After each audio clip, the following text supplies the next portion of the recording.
Hello everyone, Simantini সকল দর্শকের জন্য রইল একটা খুব সুন্দর আরে, র ম্যাঙ্গোর। কিসের ভিডিও আমি করছিস? তো র ম্যাঙ্গো দেখাচ্ছিলাম, যে না, নতুন। আজকে যে ভিডিওটা হবে সেটা কিন্তু বাংলাদেশি ঢাকাইয়ের। চলো আজকে দেখাই বাংলাদেশি বাবা, ঢাকাইয়ের। বাংলাদেশি ঢাকায় কিন্তু চলে এসছে। এই কালারটা একদম আসছে না, মানে আমি ফটাফট দেখাতে থাকবো। শর্ট ভিডিও রইলো, বাট ওপেন করে দেখতে হলে কিন্তু আমাদের লাইভে তোমাদের জয়েন করতে হবে বা আমাদের রিকোয়েস্ট করতে পারো, আমরা কিন্তু শর্ট ভিডিও তোমাদের জন্য রাখবো।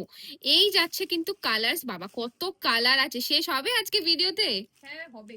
প্রচুর প্রচুর কালার্স, তোমাদের মনের পছন্দের কালার্স। এমনি দেখাও, আর খুলতে হবে না, এমনি জাস্ট কালার দাও। আর যেহেতু সময় নেই, এগুলো সরিয়ে দাও, নতুন নতুন কালার্স গুলো এখানে ফেলো। ওয়াও, এই কালারটা এসে গেছে স্টকে। যারা বুক করতে চাইছো ফটাফট বুক করো। ওয়াও, খুব অগোছালো ভিডিও রইলো, কিন্তু স্নিক পিক ভিডিও তো এরকমই হয় বলো। যেটা পছন্দ হয় এসএস নিয়ে আমাদের নাম্বারে বুকিং করো। বুকিং নাম্বার হচ্ছে 9804083166।